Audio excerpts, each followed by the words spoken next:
श्री शिवाय नमस्तुभ्यम। महाराज, जैसा कि आप सभी जानते ही हैं कि अभी चैत्र नवरात्रि के बहुत ही पवित्र दिन चल रहे हैं और महाराज इस बार अष्टमी और नवमी तिथि को लेकर लोगों के मन में एक बड़ा संशय बना हुआ है कि आखिर इस बार नवरात्रि में अष्टमी की तिथि 26 मार्च को है या फिर 27 मार्च को। तो महाराज आज हम जानेंगे, यही जानेंगे कि अष्टमी और नवमी की तिथि कब है, साथ ही कन्या पूजन कब और किस दिन करना सही रहेगा। तो महाराज जानेंगे सब कुछ इस छोटी सी वीडियो के माध्यम से। लेकिन उससे पहले वीडियो को लाइक करें, चैनल को सब्सक्राइब करें और कमेंट बॉक्स में जय माता दी जरूर लिखें। तो देखिए महाराज, जब भी तिथियों को लेकर भ्रम की स्थिति बनती है तो उसका समाधान पंचांग के नियमों और शास्त्रों के आधार पर ही किया जाता है।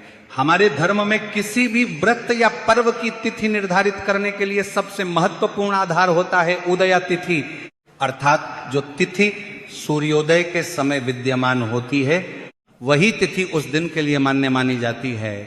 यही नियम अष्टमी और नवमी के संदर्भ में भी लागू होता है। महाराज इस बार अष्टमी तिथि की शुरुआत 25 मार्च को दोपहर लगभग 1:51 से हो रही है और यह तिथि 26 मार्च की सुबह लगभग 11:49 तक रहने वाली है। अब यहाँ समझने वाली बात यह है कि 26 मार्च के सूर्योदय के समय अष्टमी तिथि मौजूद रहेगी, इसलिए शास्त्रों के अनुसार 26 मार्च को ही अष्टमी तिथि मानना उचित रहेगा। तो महाराज यही कारण है कि जो भी भक्त अष्टमी का व्रत रखते हैं या इस दिन विशेष पूजा अर्चना करते हैं उनके लिए 26 मार्च का दिन ही उचित और मान्य रहेगा। अब महाराज कई लोगों के मन में यह प्रश्न भी उठता है कि अगर अष्टमी तिथि सुबह 11:49 तक ही है तो पूजा कब तक करनी चाहिए। तो इसका सीधा सा उत्तर यह है कि अष्टमी से जुड़े सभी धार्मिक कार्य, पूजा पाठ और व्रत का पारण इस समय से पहले ही कर लेना चाहिए। यानी सुबह के समय उठकर स्नान आदि से निवृत्त होकर विधि विधान से माता रानी की पूजा कर लेनी चाहिए ताकि अष्टमी तिथि के भीतर ही सभी कार्य पूर्ण हो जाएं। अब महाराज बात करते हैं नवमी तिथि की। नवमी तिथि की शुरुआत 26 मार्च को सुबह लगभग 11:50 से हो जाएगी और यह तिथि अगले दिन यानी 27 मार्च की सुबह लगभग 10:08 तक रहेगी। अब यहां भी वही नियम लागू होगा, यानी उदया तिथि का 27 मार्च के सूर्योदय के समय नवमी तिथि विद्यमान रहेगी, इसलिए शास्त्रों के अनुसार नवमी 27 मार्च को मानी जाएगी। लेकिन यहां एक और महत्वपूर्ण बात समझनी जरूरी है कि 27 मार्च को नवमी तिथि केवल सुबह 10:08 तक ही रहेगी, उसके बाद दशमी तिथि आरंभ हो जाएगी।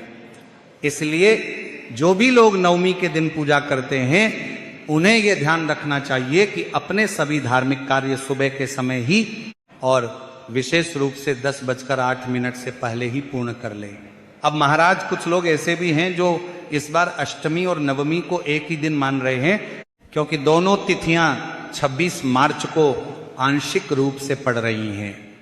ऐसे लोगों के लिए सरल सा नियम यह है कि यदि आप अष्टमी मानकर पूजा करना चाहते हैं तो अपने सभी कार्य 26 मार्च को सुबह 11:49 से पहले कर लें, और यदि आप नवमी के अनुसार पूजा करना चाहते हैं आप तो उसी दिन 11:49 के बाद नवमी के अनुसार अपने कार्य कर सकते हैं। इसी के साथ महाराज जो लोग शास्त्रों के अनुसार उदया तिथि को मानते हैं उनके लिए अष्टमी 26 मार्च को और नवमी 27 मार्च को ही मान्य रहेगी, इसलिए वे उसी अनुसार अपने व्रत, पूजन और अन्य धार्मिक कार्य कर सकते हैं। तो महाराज इस बार किसी प्रकार का भ्रम रखने की आवश्यकता नहीं है। अष्टमी के लिए 26 मार्च का दिन उपयुक्त है और नवमी के लिए 27 मार्च का दिन। बस समय का विशेष ध्यान रखना जरूरी है क्योंकि तिथियां दिन के बीच में बदल रही हैं। तो महाराज अब तक आप सभी का अष्टमी और नवमी तिथि को लेकर जो भी भ्रम था वह पूरी तरह से दूर हो गया होगा। अब महाराज हम बात करते हैं नवरात्रि के सबसे महत्वपूर्ण और पवित्र कार्यों में से एक यानी कन्या पूजन के बारे में। ये केवल एक परंपरा नहीं है बल्कि ये माता रानी की सच्ची उपासना का सबसे सरल और प्रभावशाली तरीका माना जाता है। देखिए महाराज, हमारे धर्म ग्रंथों में छोटी कन्याओं को मां दुर्गा का ही स्वरूप माना गया है। जब हम उनका पूजन करते हैं, उनका आदर करते हैं तो वास्तव में हम स्वयं माता रानी की सेवा कर रहे होते हैं। इसलिए कन्या पूजन करते समय केवल नियमों का पालन ही नहीं, बल्कि मन में सच्ची श्रद्धा और सम्मान का भाव होना बहुत जरूरी है। तो महाराज सबसे पहले यह समझ लेते हैं कि कन्या पूजन हमें कब करना चाहिए। वैसे तो नवरात्रि के 9 दिनों में से किसी भी दिन कन्या पूजन किया जा सकता है और उसका पूर्ण फल प्राप्त होता है, लेकिन विशेष रूप से अष्टमी और नवमी तिथि को कन्या पूजन का अत्यधिक महत्व बताया गया है। यही कारण है कि अधिकतर लोग इन दोनों दिनों में ही कन्या पूजन करते हैं। अब महाराज जब आप कन्या पूजन करने का निश्चय कर लें तो सबसे पहले आपको कन्याओं को अपने घर आमंत्रित करना होता है। कोशिश करें कि आप छोटी आयु की कन्याओं को बुलाएं, क्योंकि जितनी छोटी कन्या होती है उसे उतना ही पवित्र और दिव्य माना जाता है।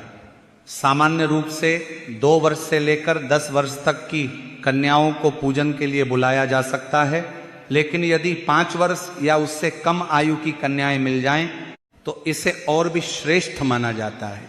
जब कन्याएं आपके घर आएं तो उनका स्वागत बड़े ही आदर और प्रेम से करें। उन्हें ऐसा महसूस कराएं कि वे आपके लिए बहुत विशेष हैं।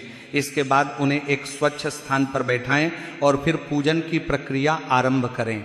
सबसे पहले एक पात्र में स्वच्छ जल लें और अपने हाथों से उनके चरणों को धोएं। यह क्रिया केवल बाहरी शुद्धि के लिए नहीं,